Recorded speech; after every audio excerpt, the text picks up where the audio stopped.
మార్కెట్‌లో ట్రేడ్ చేసేప్పుడు ఎస్పెషల్‌గా డెరివేటివ్ ట్రేడర్స్‌కి డైరెక్షన్ ఎటు వెళ్తుంది అనే దాంతో పాటు ఎగ్జాక్ట్‌గా ఎప్పుడు మొమెంటం రాబోతుంది అనేది కూడా తెలియడం చాలా ఇంపార్టెంట్. ఎందుకంటే మనం అనుకున్న టార్గెట్ ప్రైస్ రీచ్ అయినా కూడా రీచ్ అయ్యేది ఒక 10 డేస్ టైం తీసుకున్న దానికి 3 డేస్ టైం తీసుకున్న దానికి మధ్యలో చాలా డిఫరెన్స్ ఉంటుంది మన పిఎండ్ఎల్లో.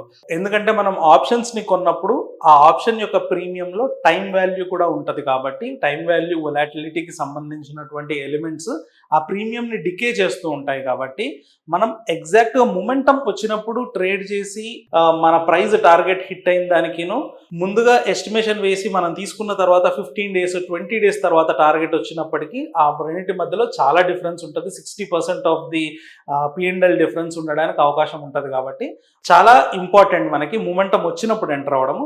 సో దాంతోపాటు మనం ఎటువైపు ట్రెండ్ ఉంటే అటువైపు పార్టిసిపేట్ చేయడం important and reasonable targets and stop losses ఉండడం చాలా ఇంపార్టెంట్ ఏ ట్రేడర్కైనా. సో మన డెల్టా బుల్ ఇండికేటర్ని ఇక్కడ ప్లాట్ చేయడం జరిగింది. ఇక్కడ మనకి ఈ లైన్స్ ఇప్పుడు చూడండి, ఇక్కడ ఈరోజు చూసినట్లయితే డిసెంబర్ 9th రోజు ట్రేడ్ ఇక్కడ జరుగుతుంది ప్రైజ్, కానీ మనం మూవింగ్ యావరేజెస్ ఎక్కడికి ప్రొజెక్ట్ చేయబడి ఉన్నాయి?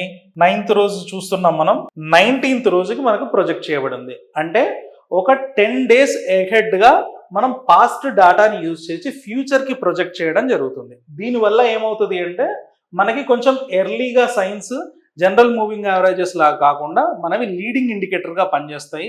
దానివల్ల ఏమవుతుందంటే ప్రైస్ మూవ్ అవ్వడానికి ముందుగానే మన మూవింగ్ యావరేజెస్ పాస్ట్ డేటాని బేస్ చేసుకొని ముందుకి ప్లాట్ చేయడం జరుగుతుంది. దీంట్లో కూడా 100% రైట్ ఉంటుందంటే ఏ ఇండికేటర్ కూడా 100% రైట్ ఉండదండి. కానీ యావరేజెస్ జనరల్లీ లాగింగ్ ఇండికేటర్స్ అయి ఉండడం వల్ల మూమెంట్ చాలా అయిపోయిన తర్వాత మనకు తెలుస్తూ ఉంటుంది. కాబట్టి దీనివల్ల ఆ ఒక్క ల్యాగ్ని తగ్గించేసి కొంచెం స్ట్రైక్ రేట్ని పెంచుకోవడానికి ఇది అవసరం పడుతుంది.